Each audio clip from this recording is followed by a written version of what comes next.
नमस्कार दोस्तों, स्वागत है आपका मेरी यूट्यूब चैनल जीएस प्लेनेट पर। आज है 17 जुलाई 2021 और आज की महत्वपूर्ण खबरों और उन पर आधारित इम्पॉर्टेंट क्वेश्चंस को देखते हैं। सबसे पहले देखते हैं आज का पहला प्रश्न। क्वेश्चन बड़ा ही ज़्यादा इम्पॉर्टेंट है, वेरी इम्पॉर्टेंट क्वेश्चन है। ठीक है। हाल ही में प्रधानमंत्री मोदी जी ने किस स्थान पर रुद्राक्ष कन्वेंशन सेंटर का उद्घाटन किया है? Recently prime minister Modi inaugurated convention centre named Rudraksh in which of the following places? Question पूछा जा सकता है। अहमदाबाद, गांधीनगर, वाराणसी, प्रयागराज। आसान सा क्वेश्चन है, आप लोग थोड़ा सा भी रिलेट कर लोगे तो बता दोगे वाराणसी। वाराणसी में आपको पता है भगवान शिव का नगरी जिसे माना जाता है, भगवान शिव की नगरी काशी, और शिव का प्रिय वस्तु होती है वो रुद्राक्ष, इसीलिए इसका नाम रुद्राक्ष रखा गया है। कन्वेंशन सेंटर क्या होता है? एक तरह का भव्य इमारत होती है जिसमें बहुत तरह का बिजनेस मीटिंग, कॉन्फ्रेंस, इस तरह की चीज़ें ऑर्गेनाइज़ की जाती है। ये बड़ा ही आलीशान तरीके से बनाया गया है, भव्य बनाया गया है। तो ये जापान की एक कंपनी है जिसका नाम है जीका। क्या नाम है? जीका। उसने ये बिल्ड किया है, ठीक है, सहयोग करके।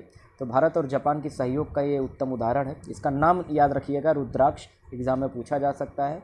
और ये रुद्राक्ष ऐसे भी पूछा जा सकता है कि किस राज्य में है, तो उत्तर प्रदेश में, ठीक है, और किस स्थान पर है? ये वाराणसी में। कहाँ पर है? वाराणसी। क्लियर है? वाराणसी से रिलेटेड कुछ और प्रश्न बन सकते हैं, उसको भी देख लेते हैं। ठीक है, क्वेश्चन पूछ लिया जाता है। तो वाराणसी से पहला प्रश्न क्या पूछा जाता है कि सीधे सीधे आपसे पूछ लिया वाराणसी किस राज्य में है, तो आपको पता चल गया क्या है, कहाँ पर है, उत्तर प्रदेश में। दूसरा प्रश्न पूछ लिया है कौन सी नदी के किनारे है, तो आपको पता होना चाहिए गंगा नदी के किनारे है। ठीक है। वाराणसी 12 जो ज्योतिर्लिंग है भगवान शिव के, हिंदू धर्म के मान्यता अनुसार 12 ज्योतिर्लिंग होते हैं। उन ज्योतिर्लिंगों में से एक है काशी, ठीक है, वाराणसी में ही है। तो 12 ज्योतिर्लिंग में से एक है, ये भी वाराणसी से प्रश्न बन जाता है। ठीक है। एक और प्रश्न बनता है, वाराणसी में एक स्थान है जिसका नाम है सारनाथ। क्या नाम है? सारनाथ। सारनाथ में क्या मिला था? सारनाथ में मिला था आपको अशोक स्तंभ। क्या मिला था? अशोक स्तंभ मिला था। ठीक है, अशोक स्तंभ। क्लियर है? तो आपसे पूछा जा सकता है, एक मिनट इसको हटा दे क्या,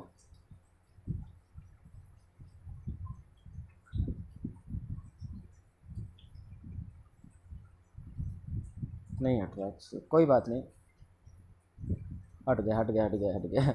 ठीक है। तो अशोक स्तंभ है सारनाथ में। और सारनाथ से एक और चीज़ पूछी जाती है, यहाँ पर महात्मा बुद्ध ने अपना बुद्ध का पहला उपदेश था। ठीक है, पहला उपदेश। ठीक। तो इतनी चीज़ें आपको पता होना चाहिए वाराणसी से। पहली चीज़ क्या है, वाराणसी किस राज्य में है? ये उत्तर प्रदेश में। कलर चेंज कर लेते हैं थोड़ा सा बच्चा। किस राज्य में है? वाराणसी में। वाराणसी उत्तर प्रदेश में। यहाँ पर दूसरी इंपॉर्टेंट चीज़, ये 12 ज्योतिर्लिंग में से एक है। ठीक है। बुद्ध का पहला उपदेश कहाँ हुआ था? सारनाथ में, जो वाराणसी में है। और सारनाथ में क्या प्राप्त हुआ है? वो अशोक स्तंभ। ठीक है। तो ये सारी चीज़ें एग्जाम में पूछी जा सकती है, इससे ज़्यादा कुछ नहीं पूछा जाएगा। अगला क्वेश्चन आज का देखते हैं। हाल ही में सुरेखा सीकरी जी का निधन हुआ है। किसका? सुरेखा सीकरी जी का निधन हो गया। वो किस क्षेत्र से जुड़ी थी? Recently Surekha Sikri ji passed away, she belong to which of the following industry? कभी कभी इस तरह से भी प्रश्न बन जाते हैं ओबिट्री से। ठीक है, ओबिट्री से प्रश्न बन, ओबिट्री मतलब निधन से प्रश्न बन जाते हैं। तो वो फिल्म इंडस्ट्री से बिलोंग करती थी, एक्ट्रेस थी। क्या थी? बहुत ही बेहतरीन एक्ट्रेस थी, अभिनेत्री थी, ज़बरदस्त अभिनेत्री थी। फोटो आप लोगों को याद होगा। ये बहुत सारे टीवी सीरियल्स में भी काम किया था। और अभी हाल ही में नेशनल अवार्ड मिला था इनको, बधाई हो फिल्म के लिए, कॉमिक रोल के लिए। इन्होंने सासू माँ का रोल किया था। क्या ज़बरदस्त रोल इन्होंने किया था। इनकी डायलॉग डिलीवरी ज़बरदस्त हुआ करती थी। ठीक है। सुरेखा सीकरी जी कार्डियक अरेस्ट की वजह से इनकी मृत्यु हो गई है, तो ये पूछा जा सकता है। अगला क्वेश्चन आज का थर्ड क्वेश्चन बहुत ही ज़्यादा इंपॉर्टेंट क्वेश्चन है। ये समझ लीजिए, ये मोस्ट इंपॉर्टेंट क्वेश्चन है, निश्चित तौर पर पूछा जाने वाला प्रश्न है। ठीक है। क्या है प्रश्न? इजराइल में दूतावास खोलने वाला विश्व का पहला खाड़ी देश। ध्यान दीजिए, बहुत से और देशों के दूतावास हैं वहाँ पर, लेकिन पहला खाड़ी देश, पहला गल्फ कंट्री कौन सा है, ये आपको बताना। Which country became world's first gulf country to open embassy in Israel? तो वो देश कौन सा है? सऊदी अरब। सॉरी, गलती हो गई। वो कौन सा देश है? वो यूएई है। क्या है? यूएई। यूएई का फुल फॉर्म क्या है? United Arab Emirates. ठीक है, यूनाइटेड अरब एमिरेट्स। ठीक है।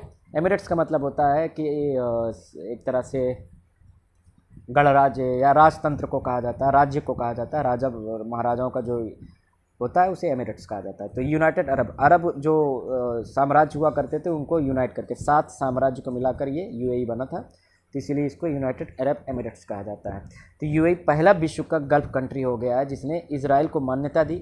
इजराइल को मान्यता देने का मतलब क्या था, थोड़ा सा उसको समझेंगे, ठीक है। ये है वो न्यूज़ है, आप देख लीजिएगा, थोड़ा मैप में समझेंगे तो समझ में आएगा। देखिए ये है आपका पूरा का पूरा गल्फ कंट्री, ये पूरा गल्फ कंट्री कहलाता है, ठीक है। ये पूरा आपको जो वाइट कलर का दिख रहा है ये पूरा का पूरा गल्फ कंट्री, ठीक है। तो यहीं पर आपको दिखेगा छोटा सा, आपको ये दिख रहा है, ये यूनाइटेड अरब अमीरात, ठीक है, ये रहा। और यहाँ पे हल्का से ये आपको दिख रहा है, ये है इजराइल, दिख रहा है बिल्कुल। और वहीं इजराइल के पास है पैलेस्टीन, पैलेस्टीन या इसे फ़िलिस्तीन कहा जाता है। क्या कहा जाता है, फ़िलिस्तीन कहा जाता है। थोड़ा बड़ा कर दें तो समझ में आएगा, यहाँ पर फ़िलिस्तीन है, ठीक है। तो ये इजराइल की जो भूमि है वो 2 देशों इजराइल और फ़िलिस्तीन के बीच में विवादित रही है, ठीक है। जितने पूरी दुनिया के मुस्लिम कंट्रीज़ हैं वो फ़िलिस्तीन का पक्ष लेते हैं, इजराइल को मान्यता नहीं देते हैं। उनके इजराइल और फ़िलिस्तीन के बीच का इतिहास है अपना, और बहुत बड़ा इतिहास है, बहुत विवादित इतिहास है, ठीक है। इजराइल को बस इन शॉर्ट समझिए, ये यहूदियों की धरती है, ठीक है। इजराइल का मतलब होता है यहूदियों का देश, ठीक है। ज्यूस इंग्लिश में बोलते हैं, ज्यूस तो हिंदी में यहूदी बोलते हैं, और पैलेस्टीन मुस्लिम कंट्री है, ठीक है। दोनों ही इस क्षेत्र पर अपना अपना दावा करते हैं, दोनों के अपने जो है क्लेम, ठीक है। तो ज़्यादातर जो मुस्लिम कंट्रीज़ हैं, स्पेशली गल्फ कंट्रीज़ हैं, उन्होंने पैलेस्टीन को समर्थन दिया, इजराइल का विरोध किया। वो इजराइल को मान्यता ही नहीं देते एक देश के रूप में। लेकिन पिछले कुछ वर्षों से इसके जो रुख था या मिडिल ईस्ट का जो पूरा का पूरा रवैया था वो बदला है इजराइल को लेकर। अब वो धीरे धीरे इजराइल को मान्यता देना शुरू कर दिया था। तो इजराइल को पहली बार मान्यता दिया था ओमान ने, ओमान के बाद यूएई ने।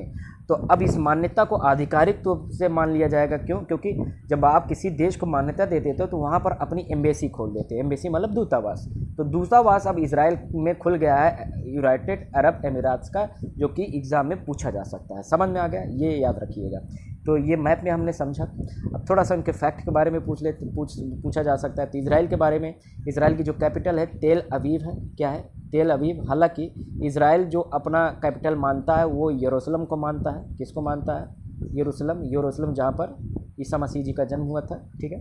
हाँ, यहूदियों के लिए, ईसाइयों के लिए और मुस्लिमों, तीनों के लिए यरूशलेम बहुत ही ज़्यादा महत्वपूर्ण है। और यरूशलेम पर ना ही इजराइल का कब्जा है और ना ही फ़लस्तीन का। ये यूनाइटेड नेशन की देखरेख में काम करता है। हालांकि इजराइल अपना कब्जा बताता है, वो अलग विषय है। लेकिन आधिकारिक तौर पर जो उसकी राजधानी जिसको पूरी दुनिया ने मान्यता दी है वो कौन सा है?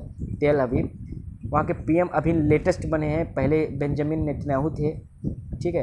अब वो जो है चुनाव हार गए हैं। उनकी जगह पर कौन आया है? Naftali Bennett. कौन आया है? Naftali Bennett. और अभी हाल ही में वहाँ पे प्रेसिडेंट चेंज हुए हैं, आइसाक हर्जोग जो है वहाँ के प्रेसिडेंट हो। और वहाँ की करेंसी क्या है? शेकेल है। क्या है? शेकेल। ये बात रही इजराइल की। यूनाइटेड अरब एमिरेट की बात करें तो ये इसकी कैपिटल क्या है? आबू धाबी है। क्या है? आबू धाबी, ठीक है। बहुत सारे लोग दुबई समझ लेते हैं, नहीं, दुबई वहाँ की एक बेहतरीन सिटी है, लेकिन जो है उसकी राजधानी जो है आबू धाबी है। वहाँ के जो सुल्तान, वहाँ का आपको बता दें, वहाँ डेमोक्रेसी नहीं है, वो वहाँ पे अभी भी सुल्तान का राज है। तो वहाँ के सुल्तान जो है उनका छोटा सा नाम है शेख खलीफा बिन जायद बिन सुल्तान अल नहयान। अब कहोगे इतना छोटा नाम, ठीक है। उन लोगों का अपना वो जो ख़ानदानों का नाम होता है ना, वो सभी लगा देने से इसलिए इतना बड़ा नाम हो जाता है। बस आपको शेख अल नहयान भी याद रहेगा तो काम हो जाएगा, ठीक है। करेंसी वहाँ की क्या है? रियाल है। क्या है? रियाल। रियाल वहाँ की करेंसी है, ठीक है। तो ये बात रही किसकी? यूएई की, ठीक है। अगला क्वेश्चन देखते हैं आज का, चौथा क्वेश्चन। हाल ही में मड़ुआडीह रेलवे स्टेशन का नाम बदलकर क्या कर दिया है? ध्यान दीजिए, अगर कोई मेरे लेक्चर को फॉलो कर रहा होगा साल भर से, तो पिछले साल भी ये क्वेश्चन पूछा गया था, ठीक है। एक्चुअली क्या हुआ था, रेलवे ने जो निर्णय लिया था वो पिछले साल लिया था, अब जाके वो कंप्लीट हुआ है, इसलिए फिर से ये चर्चा में आ गया है, इसलिए क्वेश्चन बन सकता है। Recently Manduadih railway station has been change to Varanasi, Banaras, Kashi, Gorakhpur. तो सही आंसर क्या है? बनारस। हालांकि वाराणसी, बनारस, काशी तीनों एक ही शहर के अलग अलग नाम हैं, और इसका नाम जो मड़ुआडीह है उसका नाम बदल कर क्या कर दिया गया है? बनारस कर दिया गया है, ठीक है। आप लोग ये देख लीजिए, Manduadih railway station PM Modi Lok Sabha constituency renamed as Banaras, ठीक है। नाम चेंज हो गया, अब बनारस हो गया मड़ुआडीह की जगह। अच्छा, एग्जाम में ये भी पूछा जा सकता है कि किसने निर्णय लिया है? तो नॉर्थ ईस्टर्न रेलवे। किसने? North eastern railway. North eastern railway मतलब उत्तर पूर्व रेलवे, ठीक है, आपको पता होना चाहिए रेलवे के एडमिनिस्ट्रेटिव जोन होते हैं, कई सारे प्रशासनिक जोन होते हैं। इस समय कुल 18 जोन हैं। कितने? 18 जोन। ध्यान दीजिए, पूर्वोत्तर रेलवे नहीं, पूर्वोत्तर का मतलब जो असम मणिपुर वाला क्षेत्र नहीं, ये उत्तर पूर्व रेलवे है, नॉर्थ ईस्ट रेलवे NER बोलते हैं। इसका हेडक्वार्टर आपसे पूछा जा सकता है। तो उत्तर पूर्व यानी नॉर्थ ईस्ट रेलवे का हेडक्वार्टर है गोरखपुर। क्या है? गोरखपुर। समझ में आया? कि यानी कि किसने निर्णय लिया होगा? गोरखपुर में यह निर्णय लिया गया होगा कि मड़ुआडीह का नाम बदल कर क्या कर दिया जाना चाहिए? बनारस। तो एग्जाम में पूछा जा सकता है। तो कुल कितने रेलवे जोन हैं? 18 रेलवे जोन। उन 18 रेलवे जोन में एक जोन है क्या? North east railway. और नॉर्थ ईस्ट रेलवे का हेडक्वार्टर क्या है? गोरखपुर। याद रखिएगा, पूछा जाता है। ठीक है, अगला क्वेश्चन आज का, ये तो वही था आज का लास्ट क्वेश्चन, पांचवा क्वेश्चन। दुनिया में पहला तैरता सोलर फार्म कहाँ बनाया गया है? समझ में आया? पहला तैरता सोलर फार्म कहाँ बनाया गया है? World's first floating solar farm has been developed in which of the following countries? ये एग्जाम में पूछा जा सकता है। सही आंसर इसका है सिंगापुर। सिंगापुर में बनाया गया है। तैरता या फ्लोटिंग सोलर फार्म क्या होता है समझिए। ये देखिए, ये सोलर पैनल्स हैं। ये क्या होता है? एक लेक है, ठीक है, एक झील है, झील जैसी संरचना है। वहाँ पर क्या किया गया है, जो है इसको इंस्टॉल किया गया है। तो एक तरह से ये फ्लोटिंग है, तैर रही है। ठीक है, तो इस तरह से हो गया है Singapore on wheels, one of world's biggest floating solar farm. समझ में? अच्छा, बिगेस्ट है, ये सबसे बड़ा है। एक्चुअली क्वेश्चन यहाँ गलत हो गया, मैं इसको अपडेट कर दूंगा अभी। ठीक है, आपको जो PDF मिलेगा वो अपडेटेड रहेगा। दुनिया में पहला तैरता नहीं, दुनिया में सबसे बड़ा ये है। क्या है? लार्जेस्ट है। दुनिया में सबसे बड़ा तैरता सोलर फार्म कहाँ बनाया गया है? ये सिंगापुर में बनाया गया है। कहाँ बनाया गया है? सिंगापुर। ठीक है, क्लियर है। सिंगापुर की बात कर लेते हैं। सिंगापुर, ये आपको छोटा सा ये देश मिलेगा यहाँ पर। ठीक है, सिंगापुर। सिंगापुर की राजधानी क्या है? बहुत आसान है, सिंगापुर की राजधानी क्या है? सिंगापुर ही है। ठीक है, और इसका जो क्या कहते हैं कि करेंसी क्या है? वो डॉलर। ठीक है, US डॉलर नहीं है, सिंगापुरी डॉलर है। क्या है? सिंगापुरी डॉलर। ठीक है, PM वगैरह नहीं पूछे जाएंगे, इतना बड़ा देश नहीं है, इतना प्रभावशाली देश नहीं है। जो पूछा जाए यहाँ से एक प्रश्न और बन सकता है कि भारत में जो FDI आती है, FDI समझ रहे हैं, फॉरेन डायरेक्ट इन्वेस्टमेंट या विदेशी प्रत्यक्ष निवेश, या यूँ समझिए आसान भाषा में, भारत में जो विदेशों से निवेश होने वाला है उसमें सबसे ज़्यादा योगदान कहाँ से है? Singapore. Singapore is the largest contributor in FDI Bharat में। और दूसरे कौन है? United states of America. ये हमने पिछले कुछ लेक्चर्स में पढ़ा था। ठीक है, तो Singapore has been the largest contributor in FDI inflows in India. समझ में आया? एग्जाम में ये भी पूछा जा सकता है, सिंगापुर से ये रिलेटेड ये चीज़ें हैं। ठीक है, हाँ हाँ, तो आज के लिए मित्रों इतना ही। इसके आगे कोई और डाउट हो तो ज़रूर बताइएगा। PDF आपको करेक्टेड फॉर्म में जो है डिस्क्रिप्शन में एक लिंक मिल जाएगी, आप उसे प्लीज़ डाउनलोड कर लीजिएगा, या आप चाहे तो स्क्रीनशॉट भी ले सकते हैं। ठीक है, तो आज के लिए मित्रों इतना है। Thank you all.